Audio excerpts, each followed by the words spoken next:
Thank you. You're welcome, guys. You're very, very welcome to the Kibanda Pundits. My name is Joseph Owino and Ismail Chionga. How are you? Nice to be here after a full 7 days without the show because it only comes here on Monday. A very good sporting weekend and the week in general where we had a lot happening, and then looking forward to another sporting week because there is a lot, especially on this side of football. Good. I want us to dive straight into the Uganda Cranes. It looks like finally things are heating up there. It's been a while without the highs that came with AFCON, which was actually the birth of this show. We started it in Egypt as we were watching the Uganda Cranes, and I think it would be up for us to start our show today straight away with the Uganda Cranes and the upcoming matches. Yeah, Uganda is going to take on Burkina Faso and then Malawi within this same week. For people out there, they've always had 3-6-6, and then they thought the campaign starts with 3-6-6. It doesn't start then. It starts on Wednesday in Ouagadougou. 3-6-6 business? Yeah, 3-6-6 according to FUFA and the people that did bring out the promotion. It will be 366 days since the Uganda Cranes last hosted a game at Nambole. That's when we beat Cape Verde. Of course, you may get out the calculators and find out if it's true, but that's it. So, though it had needed a lot of explanations, I don't know whether we should have got an easier code name that is easy for everyone to understand. But away from that, the team begins the campaign for the Africa Cup of Nations qualification campaign in Ouagadougou. Remember, we are in a group that has Burkina Faso, Malawi, and then neighbors, South Sudan. Currently, players from Egypt, which carried Emmanuel Okwi, Hassan Waswa from Saudi Arabia, the likes of Tadeo Rwanga and Alan Chambade have been in Uganda since last week. They've been training with the national team coach, and also they did train with the team that played in Katakwi, the Cranes Namutima team. But they did not travel because, according to the coach, these guys are used to good pitches, and he was not sure of the pitches in Katakwi. Yeah. So he said he couldn't risk. Yeah. But then it was kind of laughable, given the fact that Alan Chambade, Tadeo Rwanga have not been out of Uganda for close to, I don't think they've been there for over 4 months. So they are still used to this. But away from that, I think I had a point because right from his submissions, the coach feels like he will not utilize a lot of players from the domestic league. Because according to him, even if you get 15 minutes in a league away from Uganda, you're better off than somebody who plays 90 minutes every week, according to Jonathan McKinstry. That's what he said. So the team entered residential camp yesterday. They are residing at Kabira. I'm told they will leave tonight or in the wee hours of today. That's at 2 a.m. That's the team that has the Egyptian contingent along with Hassan Waswa, and then the 5 local-based players that we have summoned. That's Alan Okero, Halid Irwaliwa, Fahadi Bayo, the likes of Charles Lukwago. Those local players also travel? Yeah, they are traveling via the Bombardier, the Uganda Airlines, 2 a.m. Yeah, 2 a.m. Surprisingly, Lumala Abdu is not part of the team that is in Uganda, yet everyone that plays his trade in Egypt is here. But I've been speaking to him. He's already in Ouagadougou, where the Cranes, all FUFA, did send ex-international Paul Mukatabala as part of the advanced team, and he's been doing a lot of updating he took the pictures of the stadium and the pitch, and it looked very playable, as in comparison to what we see in Uganda. Yeah. You could see, and actually he was not surprised by posting that, because he said, after all, this is a nation that hosted the 1998 Africa Cup of Nations. So a couple of players are already there in Ouagadougou. Patrick Kadu from RS Balkany in Morocco. Then Lumala Abdu is already there as well. Then Sonyang will be joining them after a bad show yesterday. And then Luagachisto and the rest of the guys will be joining straight to in Ouagadougou. And the game, like I said, is 10 p.m. That will be 10 p.m. on Wednesday. On Wednesday. That will be the first test. 10 Yes, PM. that will be the first test for Jonathan McKinstry, the first competitive game. I've been speaking to Lumala, and what he's told me is that it's hot. It's very, very hot in Ouagadougou. I was surprised because he plays in Egypt, where I think it's hotter. But he said in Egypt it's hot, but the country is so developed that you may not even feel the heat. So here I'm feeling a lot of heat. That's what he told me, and he was like, it's very tough to play at around, say, 5 or 5. That's why maybe, that's maybe the reason the game will be played in the night. But then, looking at Burkina Faso, they look the sternest of opponents within our group. If you look at Malawi and then South Sudan, it doesn't look a tough group, and like I said here a few times, we shall qualify. I still believe that. However, we need to start well. We now have to qualify. There's a precedent you after qualifying twice. We have to qualify. And then, like I said, since they did increase the teams from 16 to 24, it's always going to be easy for Uganda, because previously we were always at worst second. So by being at our worst, we still qualify. We're playing against a side not so dominant in African football, but one of the nations that also produce some of the best players from Africa. The likes of Bertrand Traore, who plays in Ajax right now. He was in Real and Chelsea as well. And as an aside, there was the scandal about the Traores for Mali, right? Where there are 3 Adama Traores. And but one has changed his mind. One side is playing for Spain. He's summoned, he gets injured. So that's what fate gave him. But there are a lot of Traores in West Africa. So there is Bertrand Traore, one of the guys with the sweetest left foot. I remember the last time we played against them, that's during the 2017 qualifiers.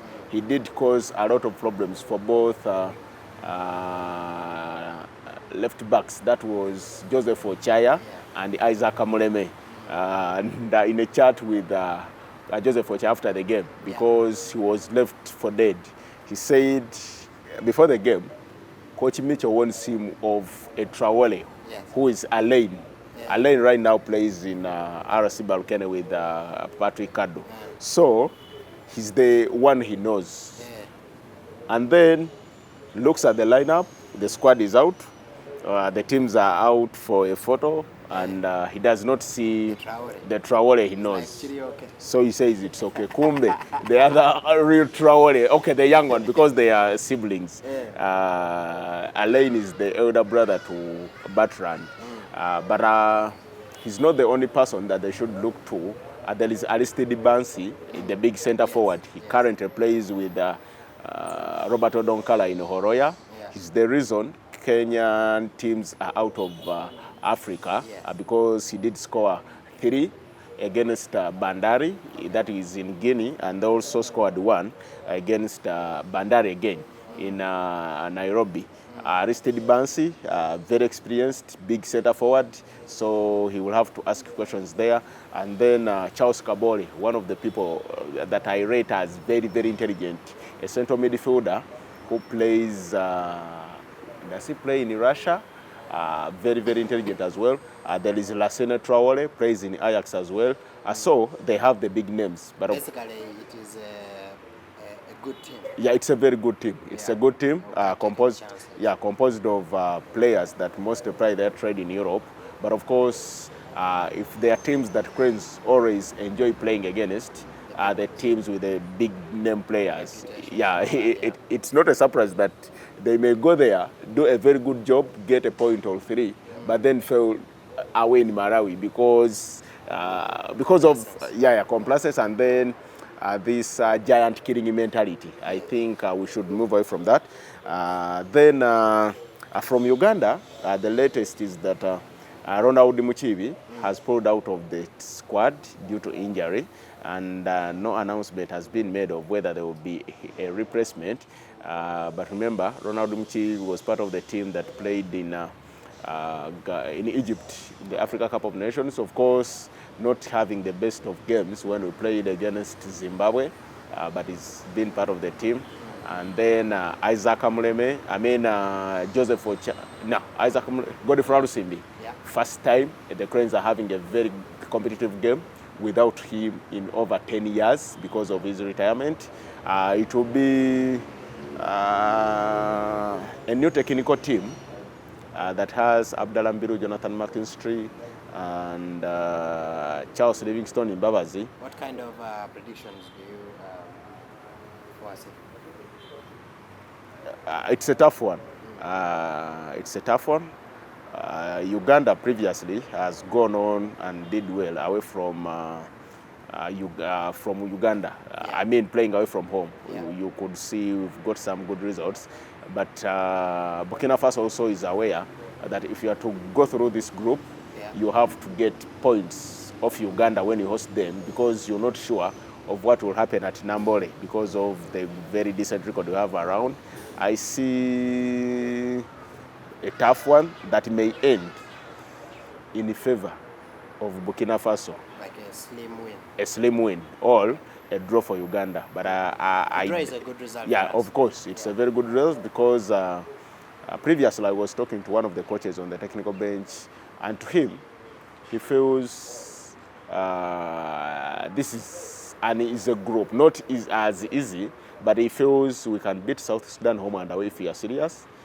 Those are 6 points, and also do the same to Malawi. Those are 12 points. If you have 12 points in a group of 4, where they need only 2, you cannot fail to qualify. It's a tough one. I think it will be tough for Uganda to win there. But I think in the same vein, we should also talk about the home game. Okay. Because after playing on Wednesday, we back at number 366, yes. Playing in front of the home crowd, yeah. After 366 Malawi is playing South Sudan at home or away? They should be at home. Okay. They should be at home. Then they travel to us. Yeah, then they travel to us. So it's kind of advantage in Malawi in terms of movement, distance covered because they're at home. So they will just fly, play, then go back. We are flying, playing, and then return to play. But of course, this is not the Malawi side that had the likes of Yanga Chimozi previously. This is a beatable Malawi. Their biggest name so far is Nakamba. He plays for Aston Villa. He's been doing well, by the way. Sometimes it hurts to see players from such countries playing in the Premiership, yet we don't have anyone.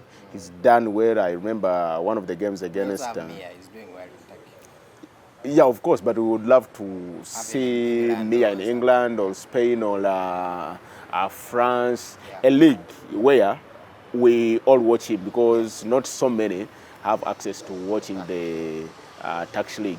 Back home, it's always a pressure game playing in front of the home fans. And that's what most of the Cranes players have always admitted, that sometimes it's better to play away. When they come home, the fans expect nothing but a win.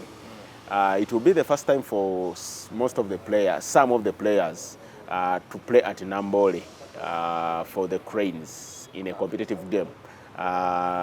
Bevis Mugabe has never done so. Lumala Abdu has never done so. If given chance, Alan Okero in front of the home crowd in national team colors. So it will be another good game, but the determinants of it will be much of determined by the result we get from Burkina Faso, because if we leave without a point, Yeah. the pressure will be, Must win, yeah, must win and everything. But of course, when we're at home, I expect nothing but a win. And I think the boys will do the job at home against Malawi. Okay. I think this should be our chance to offer some of our followers a ticket at least. And I Yeah. think the best would be for them to predict the match that is coming on Wednesday. Yeah. So go right now to your comment box on this Facebook Live right now, and just give us your prediction for Burkina Faso versus Uganda. Tell us what the score will be, and then, so now how do we decide that we don't go bankrupt if everyone predicts correctly? Of course, not we should then of get course, the, not everyone will predict the correct correctly. one. We should But get the correct people. Then we will pick the first two correct ones. Yeah. Let's do First two correct predictions. Yeah. If you made your prediction, and then later on Thursday, our social media editor will go through the comments to look at the first two correct. Actually, I should be going through the comments right away. Record somewhere that so and so as yeah. Said this, so that, no, by technology, I work in technology, so you can't pick us a mistake. Just drop your comment with your correct prediction for Burkina Faso versus Uganda, the match that will be on Wednesday. Then by Thursday we would have known the result, and at that point we will pick the first two people who gave us the correct predictions, and then we will announce that on our social media platforms and tell you the two people that will be getting tickets to Uganda versus Malawi. Yeah? Yeah, all right. number. Go ahead, start doing your predictions. Our social media editor is paying attention as well. And we will know if you've tried to edit it. So don't edit your scores. All right. Isma, who would you like to be your ideal 11? That's a tough one because it's been a long time. When's the match? Yeah, if of you course. Were who do you give as your first 11? Of course, you will have more time with these players than I know, because I'm going just to depend on the knowledge I have about these players. But of course, he will be with them in training. He's been training with them he had a friendly against Ethiopia. But of course, as usual, Denison Young in goal. Left back, I go with Joseph Ochaya. He's been doing well at TP Mazembe. Centre back, Morushidi Juko. With Hassan Waswa. Okay.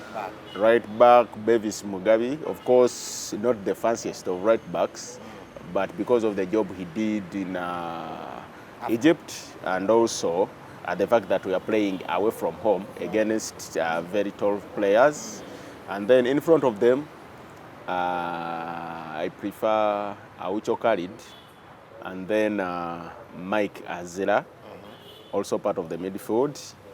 On the right, I go with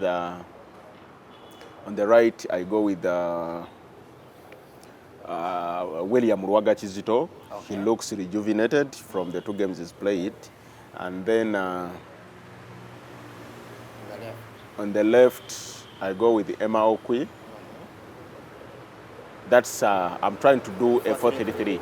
In front, the lead striker, Patrick Kado. Behind him is Farouk Mia. Behind him is Mia. Then on the left is Okwi, and then on the right you have. To make it simpler, my back four has Bevis, Hassan, Morushid, and Ochaya.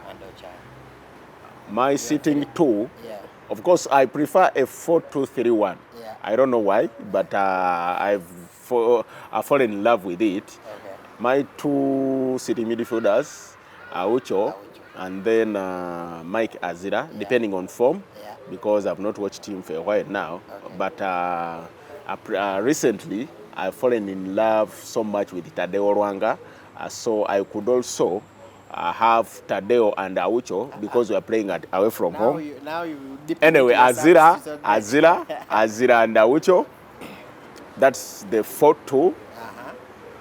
These are the two in front of my defense. Yes. And then the three, William Rwaga Chizito, Okwe, and Mia. And then Kado, 4-2-3-1. Okay. That I don't think there is any system that beats that in world football at the moment. Okay. Yeah. If you have a counter first 11, drop it in the comments and we'll take a look. We should be able to assess and see how you compare in relation to Isma's predictions. Let's jump into the Premier League. I was told there is a team that is playing and they have their players of the Uganda Cranes. Which team is that? KCC. KCC is playing well. No, they did play against Police and won 3-2. They were missing 5 players. Okay. But then when you look at the depths of the KCC squad, they can afford because someone will say they did not have Muzamiru Mutiaba. But from the 8 games they played so far, Muzamiru did not start the season, so Kezironchis has been doing the job. Then you could say they did not have Nicholas Kasozi, but it's not Mikey's cup of tea, so he has always preferred Gifty Ali to play. In my opinion, they only missed 2 key players. That's Alan Okero and Alan Okero. But of course, Alan Okero has not been enjoying the best of form as well. I don't think they did miss him a lot. Maybe Mustafa Chiza because of his assists and crosses, and then Charles Lukwago. Because you always need your first choice goalkeeper around. But they are going to play Express on Wednesday away. Same day as the Uganda Cranes. Yeah, same day as the Uganda Cranes play. Because according to KCC, unless otherwise, I don't think they will write to the UPL to postpone the game. Because if they played without 5, they can play without the 3. What's their deadline to write to UPL to postpone? No, it's UPL that tells you. The law is clear. Because when you have 3 or more, you don't play. Yeah, you don't play. These last few months. Yeah, but the legislation is when you have 3 plus, they postpone your fixture and write to you. But of course, the reply is, I will play, don't mind. So it does not have a lot of course, you have to do it in time because they also write to you in time. Because they should make the opponent aware that this game is scrapped off. So they'll play against Express at the Kabaka Chabagu Stadium in Wachiso. That's where Express will host. And I've been looking through the fixture, and I said this is payback time. When Wachiso Giants had issues at the ground, they host their games at Wankurukuku. Now Wankurukuku has issues, so Express had to come and say, when you were houseless, we did house you. You should house us now. So the game will be hosted in Kabaka Chabagu Stadium in Wachiso. That's Wakiso Resource Center. And then the team that I think will miss their key players is Vipers. They take on a team that beats them the most. That's URA tomorrow at St. Mary's Stadium, Chitende, without their leading striker, Fahad Bayo, who is also the lead striker in the league with 8 goals, scoring 7 of them at Chitende, and then their inspirational captain, Haridi Rwaliwa. They are both part of the national team. For them, the law is clear. You have 2, you don't even have to ask, so they only have 2. They face a side in URA. Of course, for the past few years, ever since they last won the championship, they've always struggled, not with quality in the squad, but with the results, because when you look at their quality, you could think they could be able to match the likes of Vipers and KCCA, but of course results don't show they do. But they go to Chitende full of confidence because they are the only side in the Uganda Premier League that have not been beaten at Chitende, not even a draw. They've went there twice, they've won 2. So In the last 28 meetings between the two sides in the Premier League, they've won 12, Vipers have won just 5, and 11 have been draws. No side in the history of the Premier League, in the side of Vipers, have beaten them than. You're starting to remind me about things that happened yesterday. Yeah, of course. Now take a look at Manchester City. By the way, for starters, Manchester City has only won at Anfield once since 1981, even before the way you came, you know. So, yeah, but I want to take just a short break, and I was doing a segue into that because someone asked me that, you know, those of Arsenal, does this program touch on us? And it doesn't. So no, it doesn't. It but doesn't. So don't be worried. But at the same time, I want to thank Bale Shafiq, who is tuning in from Dubai, and Jordan Mariamungu, Michael, who is also on watching with us, Roger Subiamukama, who is saying good analysis and depth from Isma about the Burkina Faso. Thank you for watching. And for those of you who are putting your predictions about the Burkina Faso versus Uganda match, we shall be picking 2 correct winners. If you predicted correctly, we shall be picking 2 of you to get tickets to watch the Uganda Cranes match at Nambole, that is Uganda versus Malawi. So go ahead and send in your predictions, and then our editor will be in touch. Hope good luck with that as well. Isma, so which other matches are we looking at for the Premier League? yeah, tomorrow as well in Bombo, Chetume will be hosting Wachiso Football Club. They did have a mini rivalry in the FIBA League because they were in the same group. Both matches ending in a draw. That's 1-1 in Chetume, and then 0-0 in Bugembe, where Wachiso used to host their games. And they also met in the Uganda Cup then, quarter-final. Also ended in a 0-0 draw after 120 minutes, and Chetume did win that. Chetume comes into the game on the back of losing 7-1 away in Arua in a game they conceded 6 goals in the second half. After drawing 1-1 in the first half, they would need to react, and then Wachiso will need to build on that win against Busoga. They came from a goal down. They lost their first choice goalkeeper in the first half, but that didn't matter. They did win the game after the break. So Coach Stephen Bengo, who is caretaking. Did we talk about Bengo becoming coach? No, because he did become coach before. This is the first time we are here. Yeah. When he's in charge. Coach. Yeah, a lot of questions have been asked about his coaching credentials. For starters, Joel Muita, one of the writers here, that was very, very, very eye-opening because big up to Joel out there and all the readers of Kawowo Sports, because he did a very, very good piece. People may think Bengo has just retired. Where did he do the coaching badges? But Joel did explain so well that for a player that did play for a national team for some good years, I think 3+, you start at CAF C. You don't do these beginners like I'll be doing in the near future. Yeah. Because I want to coach this Kawowo side. Every time we go there, we don't. Now you want to coach. Yeah. So he Bengo does CAF C. They are waiting to do CAF B. So the former president that is aside, Injano Moses Magogo, once said that since the CAF B classes have delayed because these are organized by CAF, people with CAF C can be allowed to get on the bench. So, but you have to get a bench permit to sit on the bench.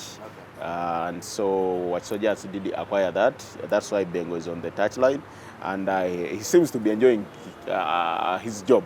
However, it's always tough coaching fellow age mates sometimes. And away from coaching fellow age mates, just like we had a little chat about McKinstry and a few of Cranes players in that age category, Bengo is a graduate of Jogo Yanga, where there was Ntambi, there was Yubuchi Sali, Takim Senkumba. he's now the boss of the players he played with, he grew up with. So it comes with challenges, but of course, when you become a coach, leadership comes from God. I've been close to the team, and from the day he was announced caretaker, the name Bengo did cease. Everyone now says coach. So he will be facing one of the coaches that he played under in Georgia Best. In other games, Mbarara City will be hosting Mbarara. Mbarara will be without their coach, I guess, Charles Livingstone Mbabazi, who is part of the Uganda Cranes contingent that will be leaving for Ouagadougou. And Mbarara City will have their former coach on the bench. That's Brian Senyondo. There is a lot of merry-go-round happening there. Yes. First, they did announce Brian Senyondo as assistant coach right from the start. To whom? To nobody. Okay. So they promised they are going to announce a head coach. We go into why we are seeing rumors of Mbabas? No. I'm not saying now. But before the season started, because in pre-season, he was the assistant coach to nobody. Okay. So he guides them to third place in the National Super 8. Then 5 games to the league, he's the man in charge. Wins 1, draws twice, and then loses 2. He's sacked. Remember, he played during that period. Now sacked as an assistant. Sacked as an assistant. Okay. So they announced Paul Nkata under his team. Okay. They write a letter. I wouldn't call it a letter, but it was kind of a command instructing Brian Senyondo to be the junior team coach. Okay. They were like, we did not sack you, but you've not reported to duty at the junior team. Kind of a demotion and disrespect there. But then yesterday, after 7 games since appointing Paul Nkata, they did relieve him of his duties. Remember, Brian Senyondo won. He won 1, drew 2 in 5. So Nkata wins 1 in 7 and loses 3-0 to Bull on Saturday. That's when he's relieved of his duties. So that was on Sunday yesterday. An announcement comes that a statement that left a lot to be desired, especially from the heads at Mbarara City. You rarely announce a coach being sacked. But then the statement comes, the management of Mbarara City has sacked coach on the Mbarara City headed paper and official. I thought it was unprofessional there. So the players come today in the morning to do their last training ahead of the game against Mbarara at Kacheka. And guess what? They find Brian Senyondo, their former assistant coach, laying cons. So he's in the things now. He will be the one in charge of the game against Mbarara.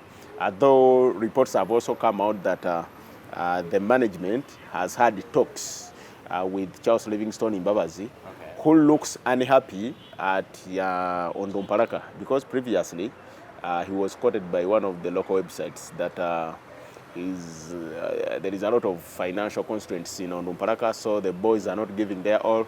But then they beat Chetume 7-1. But then that will be a good game to watch. Mbarara, one of the sides that had never lost in Kacheka, but then they did lose. No, actually they had never won there. But then they went and won last season. Who was then coach, because Mbabazi was at Mbarara City. So that's the drama at Mbarara City. Then the league will continue on Wednesday. Toro United will be away to Police. That's at StarTime Stadium, Rugogo. Like I said, KCC will be at Kabaka Chavago Stadium in Wachiso. That's all about the league so far. Some teams have 2 games to end the first round, others 3. KCC have 7. So it explains why, it explains to why the coach Michael Mutebi says, let's play. Because playing catch up is also another problem, because you don't have to draw. You have to win. which is impossible. And I can bet here, they cannot win all their games in hand. Trouble. Yeah. All right. Thank you very much, Ismail, for your usual insights, and we look forward to that. But more importantly, we can now get more of those updates coming in, especially from you, the fans who are watching this. Isma already said that he most likely sees a Burkina Faso win with a very slight margin. I wonder what you guys think. At the same time, just go ahead, leave us your prediction for the Burkina Faso versus Uganda match, so that we can pick the best, the correct, not best, the correct two answers. The first two correct predictions, we will then give those tickets to the Uganda versus Malawi match that will be taking place over the weekend. Thank you all of you who are watching, and those of you who are already sending in your predictions. Let's now talk about some rugby. There is some exciting stuff. Uganda did perform quite well in South Africa. What did you make of Ernest? Well, I am happy for the boys, first of all, that we were able to go up to the final like I had hoped. Last week at the show, I'd said that I expected the team to go all the way up to the final, and maybe that's where our hiccup would be. And I'm happy with the performance from all the boys.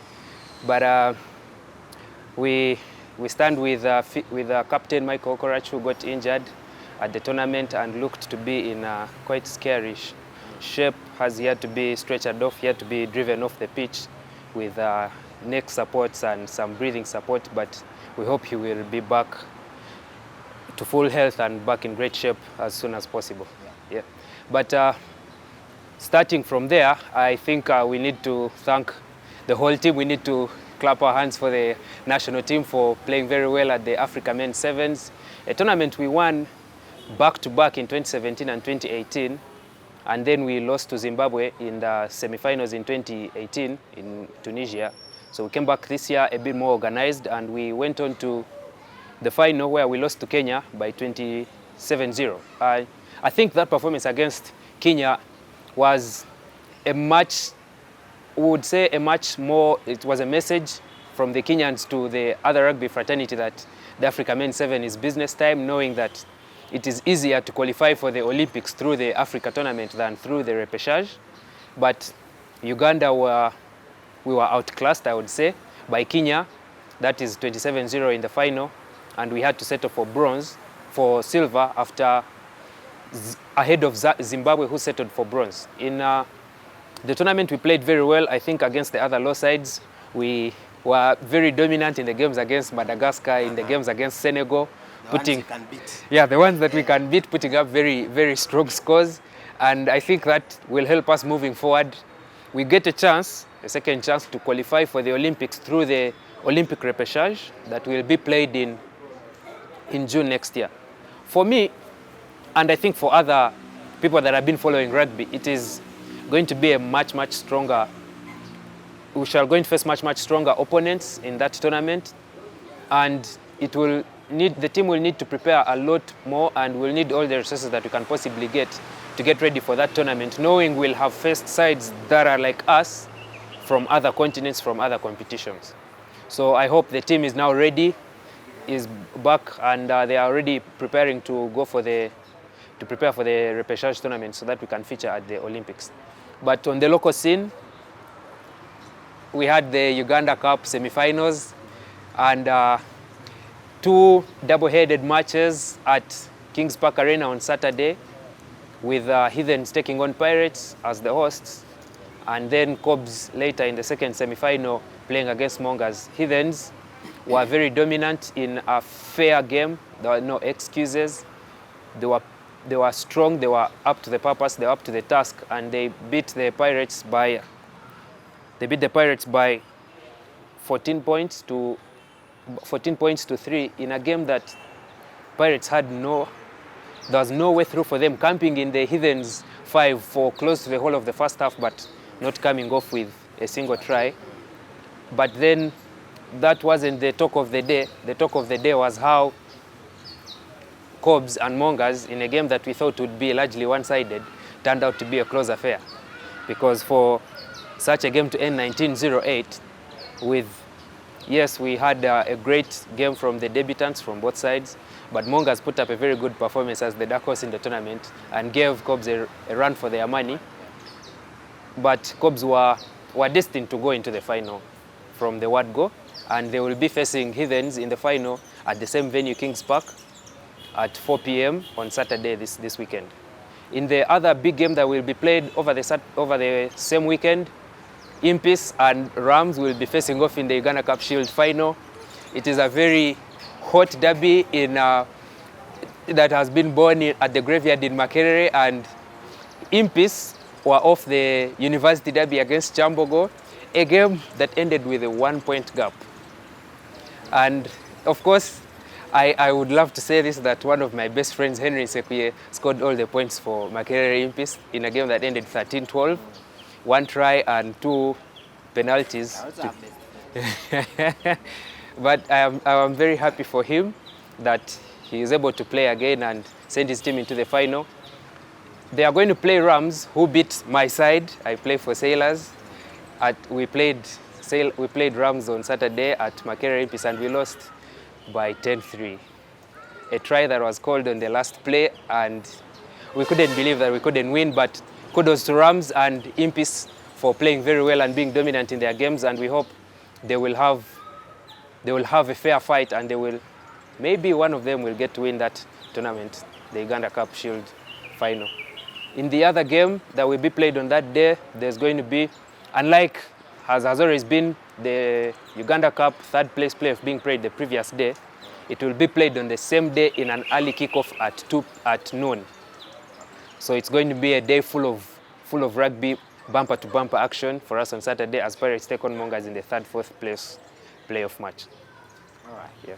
Thank you very much, Ernest. It was very exciting to see that happened. The Uganda rugby team doing quite well. Obviously, we want our team to always win, but being second to a very good Kenyan team is not that bad. So kudos to that, and hopefully that we can continue performing well.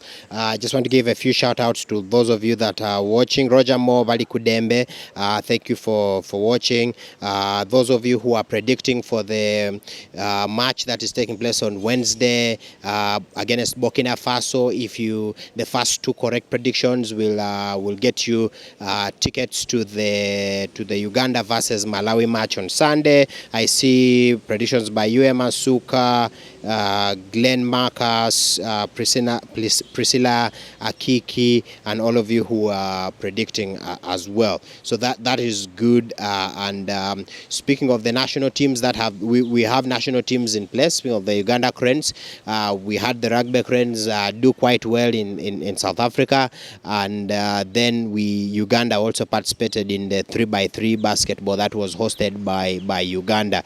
And I won't lie to you that there are people who know basketball more than me. One of them is Franklin Kawowo. Tell us.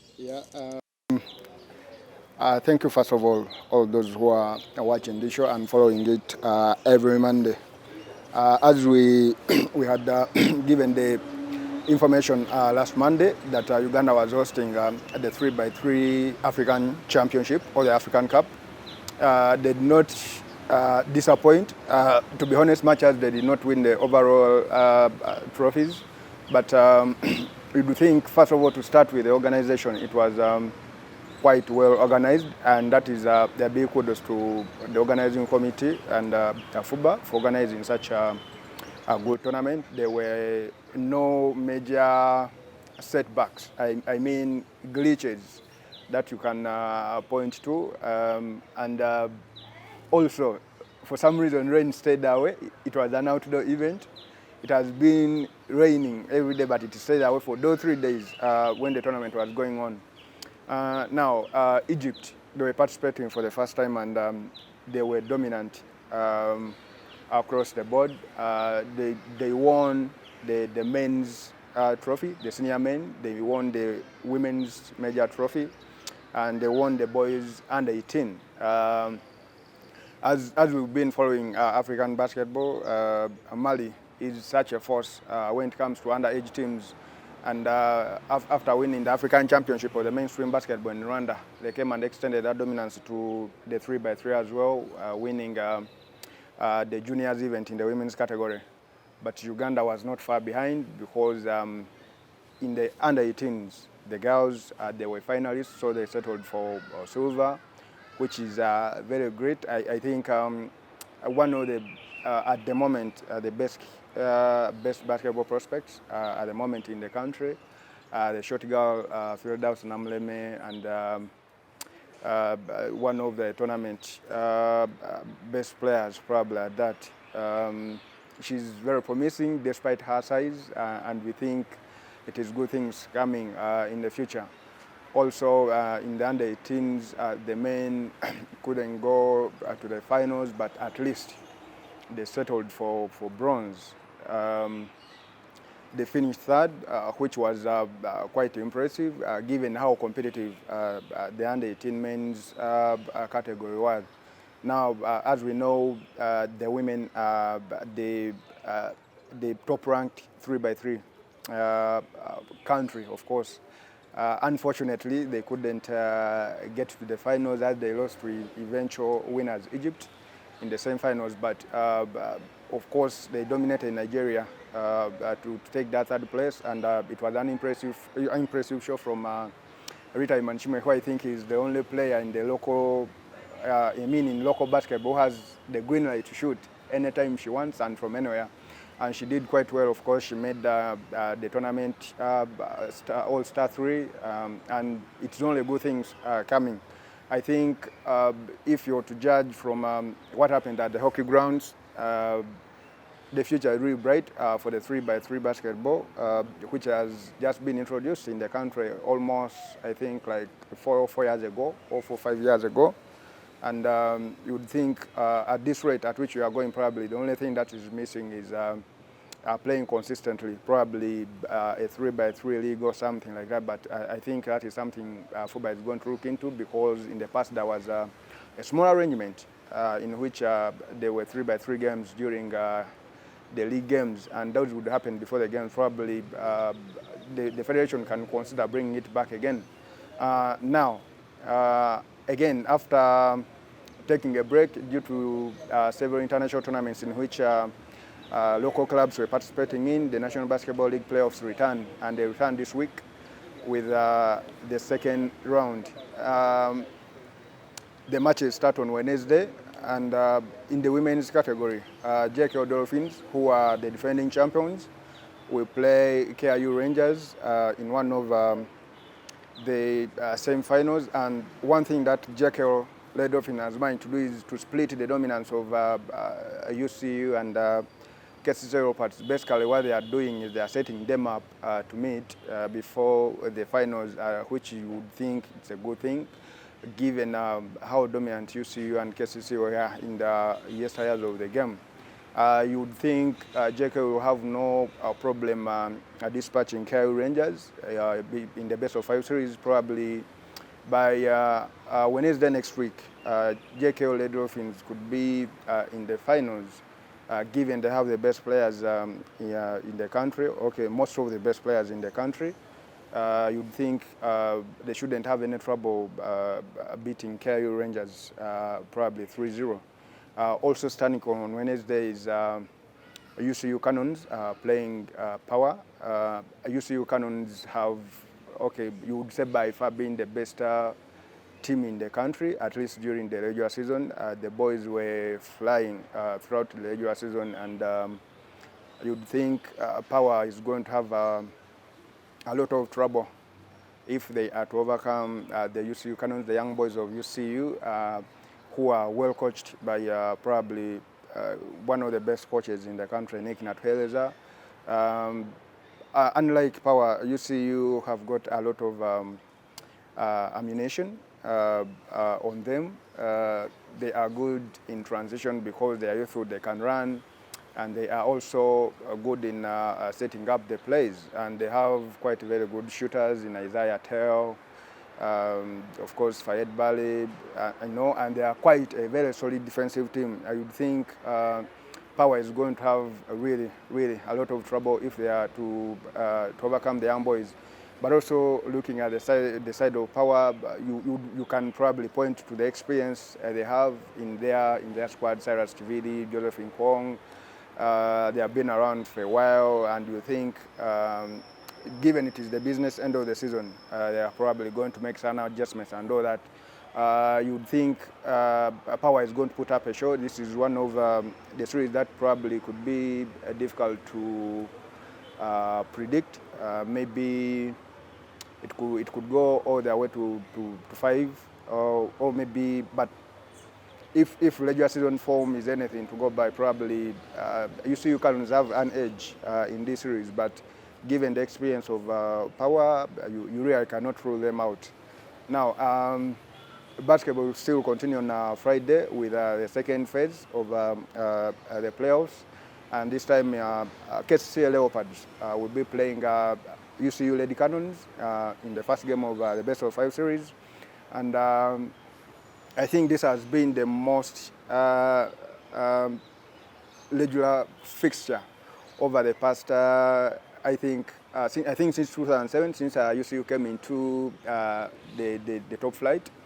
This has been the most frequent fixture in the postseason. But unlike the past seasons where they have been meeting at the finals, this time they are going to meet, like last year, they are going to meet at the same finals. KCCA have ended the regular season with the best form in the women's division, and you would think they are better positioned to edge their rivals. But given the rivalry between these two sides, it is a series that can go anywhere. And again, you cannot rule out UCU Lady Cannons. They are still well coached and play quite regularly together.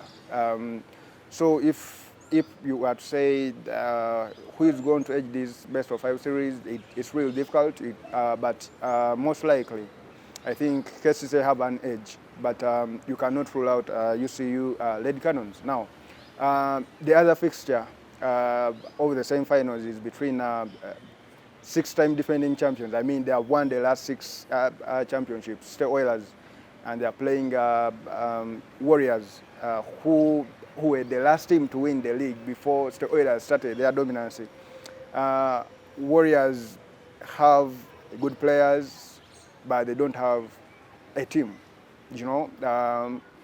In basketball, there is individual brilliance and then there is a team.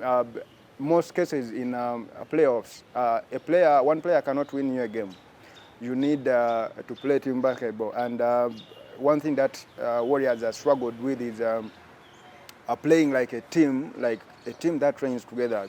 They have a lot of isolation basketball, and pretty much they'll be playing into State Oilers' hands. What State Oilers can do better is what Warriors cannot. And you would think they will only use the good players they have to put on a challenge on State Oilers, but it is not a series that, without due respect, Warriors can win. They will be competitive, of course. They have been throughout the regular season. I mean, so they are going to try and have a go at State Oilers, but it is a series that State Oilers should find really little trouble to win, given the experience they have and the coaching. For Warriors, of course, many people are not sure about the coaching capacity of Ronnie Mutebi, but and his influence or his hand on the team. Who do you think will go all the way? The top 2 teams will that? UCU, City Oilers, final. Yes, and then JKL and KCCA. In the women's. Yes, I mean that is just a prediction, but really, I think that is now pretty much it from basketball. And also, these games are going to be at Lugogo, or most of them. I think the Federation booked on time, Lugoga, and there's been a few games will go to IMCA, but the major venue will be Lugogo for the second round of the playoffs and the finals. I think that is pretty much it from the basketball. Thank you very much, Franklin. That was the update from the basketball side. It's good to see our ladies do very well in the 3x3, and hopefully they can build on from there. I think 3x3 is a very exciting version of the game, and I think almost every sport is like gearing toward having, new versions of the game that is exciting. You see in basketball they have the 3x3, the chess guys have the very fast games, the blitz and the bullets that are super speed games. In cricket you're having shorter games that are pulling up excitement from lots of people. So that's good. And for those of you who are commenting, if you've just joined us and you're wondering why people are commenting with the predictions from the match, it's because if you have a correct prediction of the Burkina Faso versus Uganda match, then we shall give you the first two correct answers. We shall give them a ticket to the Uganda versus Malawi match. So if drop your comment with the prediction on the Facebook Live right now, and then our social media editor will be tracking that. Earlier we had Ernest telling us how he has a best friend in the national team. I also have best friends who are playing the national team here. Dennis, welcome to the Kibanda Pundits. Thank you, and I wonder what you have to tell us in the cricket world. In the world of cricket this week, very interesting weekend. Finally, the rain stayed away, so we're able to have some cricket. And on Saturday, my own Wanderers, on Saturday and Sunday, I think if you read our stories on Kawowo on Saturday, I predicted that this would be a defining weekend it will be a defining weekend in Division 2 cricket. Wanderers needed to pick up 2 wins. They had 2 games on Saturday and Sunday. They needed to win both games for them to be able to stay in the race for promotion to the Division 1. And thank God they were able to do that. My own team, but I wasn't around this weekend when they did so. But they picked up 2 very important wins against Aziz Damani, the junior Aziz Damani side, and Premier on Sunday. And these 2 wins mean that Uganda collected a total of, Wanderers collected a total of, instead of 12, they got 11 points. But even if they missed out on a bonus point against Aziz Damani, they are still in touch with second-placed Avengers, who are on 53, and Wanderers is now on 52. And just below them is ACC with 47. Going into the final rounds, the final games of the Division 2, they mean that Wanderers will be facing off with the ACC. In that particular encounter, Wanderers only need to pick up 2 points, and ACC will need to pick up the whole match points, which is a total of 6, for them to be able to catch up with Avengers and eventually go ahead of them, ahead of Wanderers and Avengers. Very difficult match, if you must say, but it's very simple for Wanderers, who just need 2 points, and ACC need to win the game. Avengers, who are already done with their quarter of the games, are praying that ACC can somehow win, but not win without a bonus point, so that they can be able to stay in second place and go over. So to be that final game, the story is still up on Kawowo. That final game will be played on the 24th of November. Wanderers ACC in Buddo. It will be very interesting. It's been a while for both sides, ACC and Wanderers. They've overstayed, you would say, they've overstayed in the Division 2. Unlike Ceylon Lions, who came down last season and they're already going back up. But ACC has been there longer than Wanderers for about 6 years, and Wanderers has been there for the last 3 years. So it will be very good to see one of these traditional giants going up. And unfortunately, it is at the expense of the other, so they will have to square off and see who goes. For Avengers, they failed to beat the champions of Division 2, Ceylon Lions. They needed a win. If they had won, it would have guaranteed their promotion to the first division. But now that they didn't, that loss means that Wanderers stays in the race for promotion, and they will be hoping that the game between Wanderers and ACC goes their way. But you never know how it will happen. And I think the most importantly, the national team returned yesterday night from Zimbabwe. Successful tour, I would say. They won the series 3-2. They lost two games, but they were able to pick up 3 wins. And the third win, which was the final one, was against a very, very strong side that had very experienced internationals. but Uganda was able to skittle them out for 132. The chase was Navi, but we eventually won by 1 wicket, thanks to Frank Subuga, the veteran down there. But strong performances from the team and good things and good signs. I think on Friday on the final leg show we had Shazad Kamal, who gave us a few insights in how they've been preparing and how well the camp is gelling together, which was a good thing to see. So I would say that a successful tour for the team.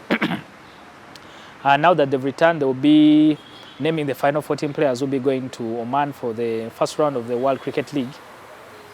That team should be out anytime this week or early next week, because it is required by ICC a month before the tournament. But I'm sure the selectors are still inquiring about a few names before they can make the final 14. And once we get it, we'll be the first people to know on Kawowo Sports about the team. I think that's about it. And then the final interesting one was the memorial game for the big man Eke Lutaya. It was in Nugogo. Thank God again the rain stayed away. Very, very huge numbers came out to honor the man. He's been very influential to cricket and the growth of the game in Uganda. We thank everyone who was able to come through, and we keep encouraging people to follow the game. The same way, the kind of commitment that Eke Lutaya made to the game is needed for very many people. He encouraged all his children to play for cricket, and they all played for Uganda. And very many of his extended family have well are involved in cricket in one way or another. So that kind of spirit is what we really want from the new generation to carry forward and be able to learn from people like Eke Lutaya, who have been founder members of cricket in Uganda for a very, very long time. So we thank everyone who was able to come through and enjoy the game. The games were not very competitive. There were more beer games as usual. But it was interesting to have very many cricketers in one place at a particular time. That is what is happening locally in the world of cricket. We look forward to more cricket next week. I think the most interesting one will be the Mwiri Cricket League, which is a social league that will be happening on Saturday at Chambogo Cricket Oval. It is open to anyone who wants to participate. It may be called Mwiri, but it's open to anyone who wants to participate. So if you want to come through, you'll be able to see. I know the CEO of Uganda Cricket will be playing in one of the teams that have been invited. So it will be fun, but fun cricket that is open to everyone. There's no cover fee. You just come and enjoy yourself and be part of the action in Chambogo. That's about it for me, Joseph. Thank you. Thank you very much, Dennis. And look out for the final leg show that is happening on Friday, which is purely dedicated to cricket, and that should be exciting this coming Friday. Thank you for all of you for your time, and for those of you that have interacted. If you have shared, we appreciate you. And shared, it would be a good idea to share the feed with your friends.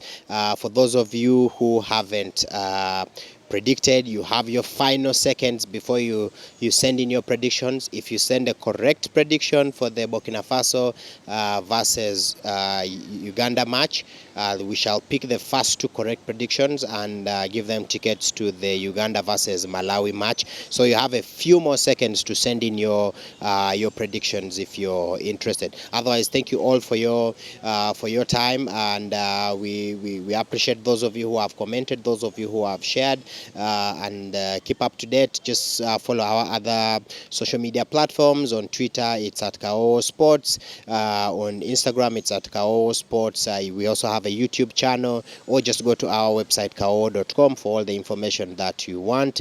And if you want to receive any updates, we have a WhatsApp list that receives updates from our team. If you need any help, just send us a message in the inbox and we can be able to help you. Otherwise, thank you very much, and looking forward to see you guys next week.